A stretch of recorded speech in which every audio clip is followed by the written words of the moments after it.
Merci. Le micro. C'est sous la calebasse. Non, le Ou bien c'est Merci. Merci la fanfare. Merci à mon cher frère aîné Sango, maître de cérémonie. Honorable vice-président Hamidou Traoré, cher ami, cher frère, représentant le président du Conseil national de transition, le général des corps d'armée Malik Diaw, à la tête d'une très forte délégation du Conseil national de transition. Mesdames et messieurs les représentants des différents ministères stratégiques, des points focaux représentés ici, notamment les ministères de la Réconciliation, le ministre d'État de la Réconciliation, le ministre de la Refondation, le ministre de l'Enseignement supérieur, le ministre de la Culture, le ministre de la Jeunesse et des Sports, et si j'en oublie, rappelez-moi s'il vous plaît. Merci pour votre présence au nom des ministres. Point focaux. Monsieur le président du comité scientifique de la doctrine panafricaine éponyme de l'assimisme, honorable Amadou Aya, cher cousin, messieurs les représentants des forces de défense et de sécurité, notre fierté, monsieur le maire de la commune, mesdames et messieurs les maires élus, présents ici, j'ai fait une mention spéciale aux maires de la région de Ségou, particulièrement de la zone du Fils du Niger, jusqu'à Yono, jusqu'à Diabali. Monsieur le maire, merci pour votre présence, merci pour votre déplacement. Le maire de Yono, le maire de Diabali, les présidents de l'interprofessionnerie et tous ceux qui sont venus de Ségou pour nous appuyer dans cette tâche historique. Monsieur le coordinateur de chef de quartier du district, monsieur le coordinateur de chef de quartier de la commune 1, monsieur le chef de quartier de Boukassimbougou, mesdames et messieurs les représentants du Haut Conseil islamique et des églises catholiques et protestantes, très honorables représentants des familles fondatrices de Bamako et les communicateurs traditionnels qui nous ont fait vibrer ici, qui nous ont donné beaucoup plus de motivation par leurs interventions cohérentes, historiques et surtout projetées dans le futur. Très honorables représentants des communautés légitimité traditionnelles, coutumières et religieuses, j'ai nommé ici notre doyen, Bajan Aghamatou. Je vais emboîter les pas aux représentants des familles fondatrices pour continuer encore à Fihur Galassa. Merci doyen pour votre présence. Mesdames et messieurs les représentants des religieux, monsieur le président de la commission d'organisation du président de lancement, j'ai nommé monsieur le maire Modibo Samake. Merci pour toi et pour toute la commission pour ce travail excellent.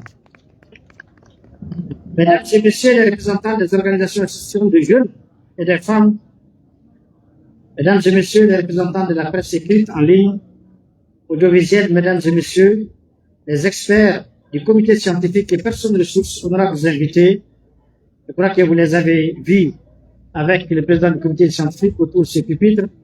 Ils sont très nombreux, il y en a qui sont excusés parce qu'ils sont en voyage, il y en a qui sont au Canada, en déplacement pour des raisons de congé.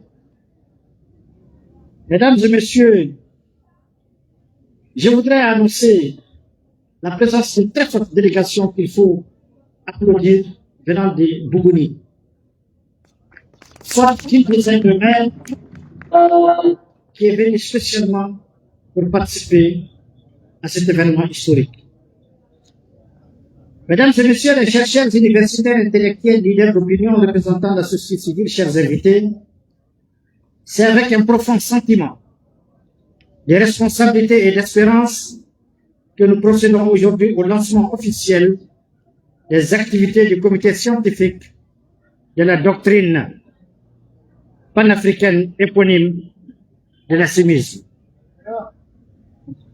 Cet instant marque une étape extrêmement importante dans notre volonté de promouvoir un espace de réflexion, de recherche, de dialogue et de production intellectuelle consacré aux défis de la souveraineté, du développement, de la gouvernance et de la refondation de notre nation. Notre ambition est avant tout scientifique, comme l'a dit le président du comité scientifique. Le comité scientifique lui-même a vocation à réunir des chercheurs, des philosophes, des juristes, des historiens, des économistes, des sociologues, des anthropologues, des spécialistes des sciences politiques, de la défense et de la sécurité, ainsi que toutes les compétences susceptibles de contribuer dans un esprit de rigueur académique à l'étude et à l'enrichissement de cette doctrine populaire et mobilisatrice. Aucune doctrine durable ne se construit sans une réflexion profonde. Les grandes transformations politiques et sociales de l'histoire ont toujours été précédées par un travail intellectuel, philosophique et scientifique permettant d'élaborer une vision cohérente de la société sur un long terme, voire un très long terme. La philosophie éclaire les valeurs qui fondent une communauté politique. La sociologie permet de comprendre les réalités humaines, culturelles et sociales. Les sciences politiques analysent les institutions et les mécanismes de gouvernance. L'économie propose les instruments du développement et l'histoire rappelle les leçons du passé afin d'éviter les erreurs et de préserver les réussites. C'est à la rencontre de toutes ces disciplines que notre comité entend inscrire ses travaux. Notre démarche s'inspire également de l'héritage intellectuel africain. Depuis les siècles, les sociétés africaines ont développé leur propre système de pensée, leur mode d'organisation, leurs principes de solidarité, leurs traditions de gouvernance et leurs mécanismes de régulation sociale. Ces systèmes ont été portés par des héros panafricains et des résistants auxquels l'impérialisme a fauché la vie, car pour eux, la pensée, la vision et la doctrine étaient un luxe pour les Africains et dangereux pour eux entre les mains des Africains. À titre d'exemple, des principaux héros et figures du panafricanisme par pays ou territoire d'origine, nous pouvons en citer en toute modestie et sans être exhaustifs. En Afrique de l'Ouest, pour le cas du Mali, nous pouvons citer Modibo Keïta, nous pouvons citer Soundiata Keïta, nous pouvons citer Askia Mohamed, Nyamodi Sissoko, Samori Touré, Babemba Traoré, Cheba Traoré, Mamadou Lamine Traoré, Naba Traoré, Mohamed Agawa, Firouna Garassar, Chebou Fandagabou. Pour le cas du Burkina Faso, nous pouvons citer quelques-uns: Thomas Sankara, Joseph Kizerbo, Nassi Boni et Yenenga. Et pour le cas du Niger, nous pouvons citer Thibaut Bakary, auquel on a arraché sa victoire pour la donner à un esclave impérialiste. Nous pouvons noter également Saraounia Mangou de Kaussam Mohamed. Au niveau du Ghana, nous avons comme un Kourma, nous avons Ya Hassan Tewa. La liste est longue. Il y en a eu en Guinée avec Sékou Touré, Samori Touré, au Sénégal avec Sek Anta Diop, Léopold Sédar Diop, au Nigeria avec Ndia Sikoué, au Cap-Vert, en Guinée-Bissau. Mais il y a eu aussi des cas des Afro-descendants. Il y a eu des cas des Afro-descendants tels que par exemple Dubois,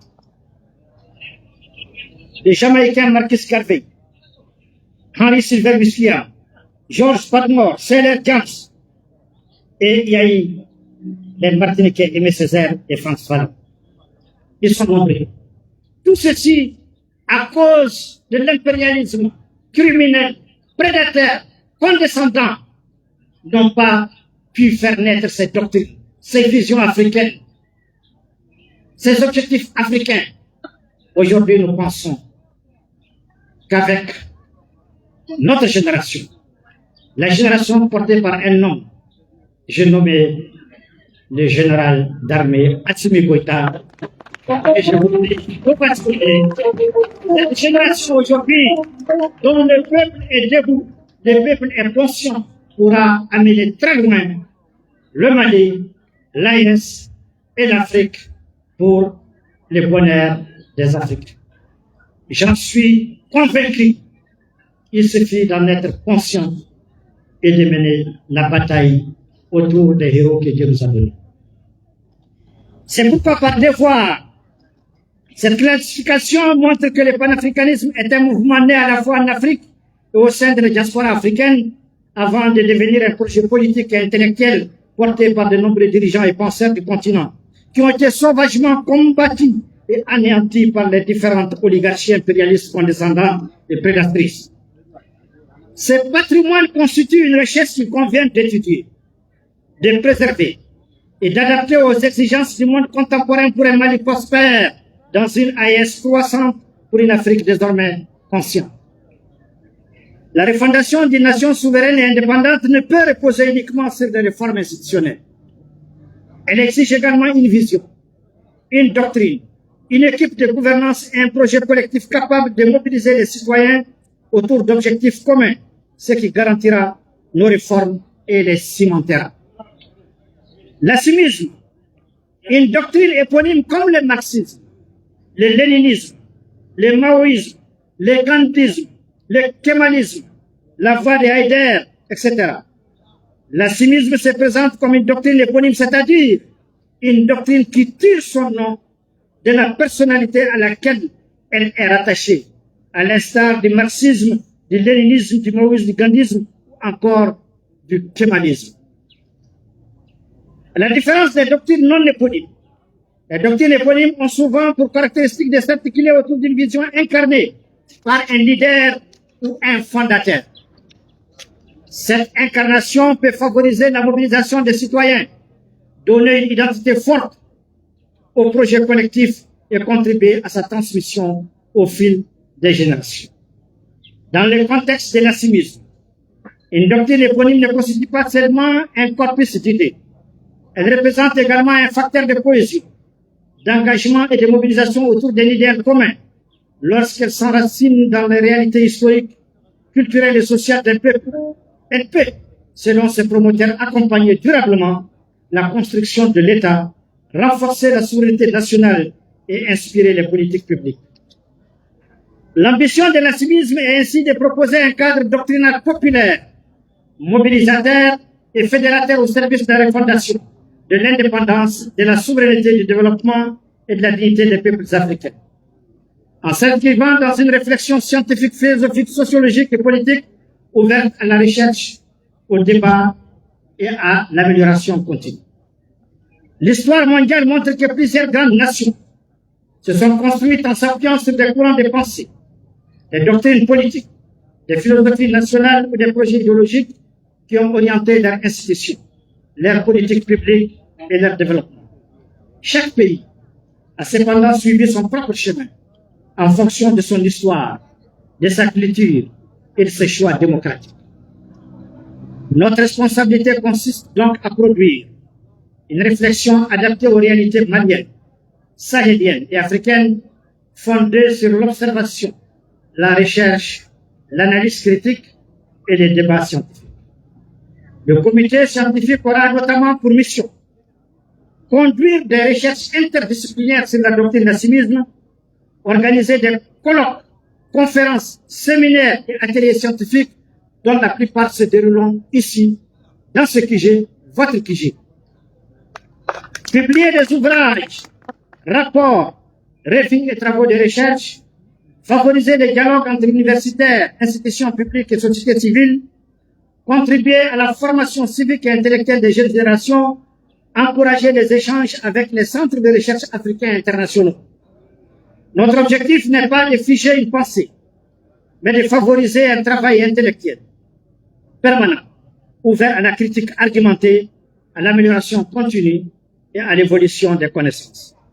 Une doctrine vivante est une doctrine qui accepte le débat, qui se nourrit de la recherche et qui évolue avec les réalités de son époque.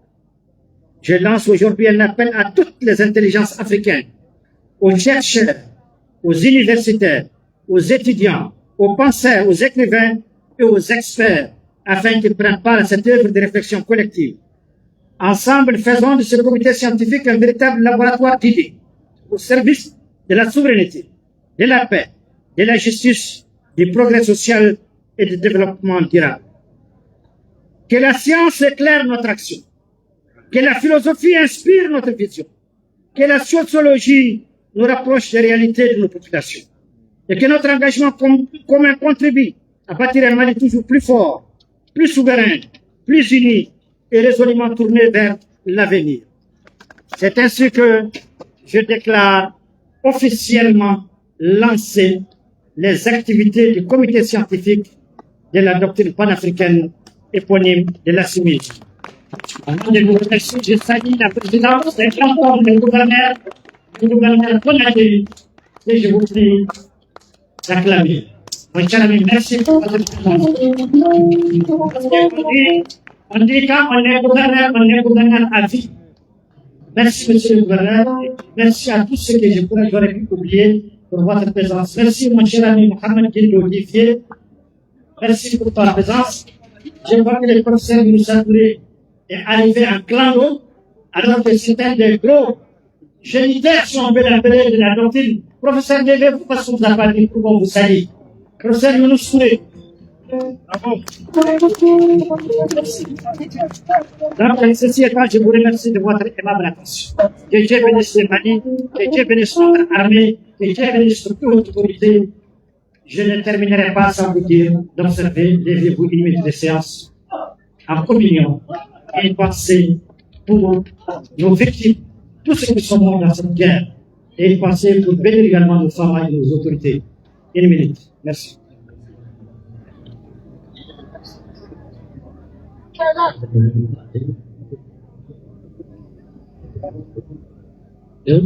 Merci. Ça